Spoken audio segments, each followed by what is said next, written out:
Hello everyone, আমি makeup artist Sumi. Welcome to my আইবুড়ো ভাত ভ্লগ। এই পেট পুজোটা কিন্তু ছিল আমার দিদির বাড়িতে। বিয়েটা অনেক দিন আগে করলেও ল্যাথখর নাম্বার 1 হওয়ায় ভিডিওগুলো এতদিনে পোস্ট হচ্ছে।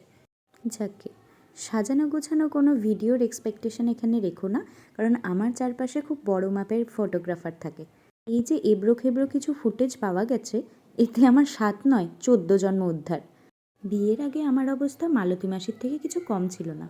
কাজের চাপ, ছুটোছুটি, তার মধ্যে খাওয়া দাওয়া। তাই কোনো রকমের শাড়ি জড়িয়ে আর ঠোঁট রাঙা করে বসে পড়েছিলাম আইবুড়ো ভাতগুলো খেতে। অনেক আদর ভালোবাসা পেয়েছি আমি ওদের থেকে সেদিন। আসি দিদির কথায়। এই দিদি কিন্তু আমার মায়ের মতো।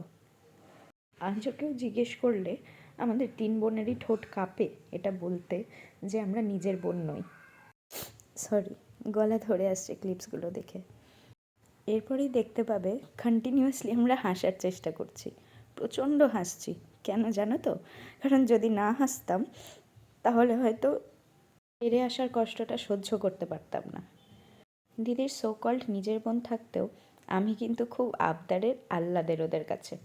ওদের মধ্যে যতই ঝামেলা হোক না কেন, অনেকে অনেক চেষ্টাও করেছে, আমাদের আলাদা করতে পারেনি আর পারবেও না। যেন মন থেকে বিশ্বাসই করতে পারি না যে ওরা আমার কোনোদিনও খারাপ চাইতে পারে, হিংসে করতে পারে।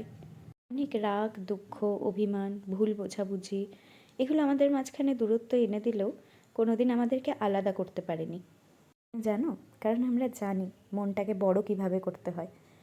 আর আমার দিদি জানে যে ও পালের গোদা, তাই মনটাকে ওর ডাবল এক্সেল না ট্রিপল এক্সেল রাখতেই হবে। এরকম স্যাক্রিফাইসের কথা আসলেই আমাদের আগে ওই করে বসে। উনি মনের জোর হারিয়েছি, ভেবেছি আর পারবো না, শক্ত করে হাতটা কিন্তু দিদিই ধরেছে। তো এই মারামারি, খুনসুটি, রাগারাগি যাই হোক না কেন, আমি জানি আমার গায়ে একটু আঁচ আসলেও, আমি একটু কষ্ট পেলেও আমার 2 দিদি ঢাল হয়ে দাঁড়াবে। And I am sure about that. আমাকে এভাবেই আগলে রাখিস তোরা। আমি বড় হতে চাই না দিদি। দিদি সামনে থাকবে আর আমি নিজে হাতে খাবার খাবো, এটা বোধহয় হবে না। আবদারের জায়গাটা বোধহয় আমি বুড়ি হয়ে গেলেও থাকবে তোদের কাছে। সবাইকে থ্যাংক ইউ, যারা সবাই মিলে এই রান্নাগুলো করেছিলিস আমার জন্য। টেস্টগুলো বোধহয় আমি আজও ভুলতে পারিনি। এত ভাষণের ফল কিন্তু আরেকদিন খাইয়েই মেটাতে হবে, সেটা মাথায় রাখিস। যাই হোক, আজকের মতো এইটুকুই। কেমন লাগলো তোমাদের এই টুটা ফুটা ব্লগ অবশ্যই জানাতে ভুলো না কিন্তু।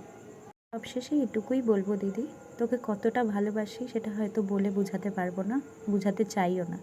আশা করি তুই বুঝিস। এতটা কাছের ছিলাম, আছি আর থাকবো।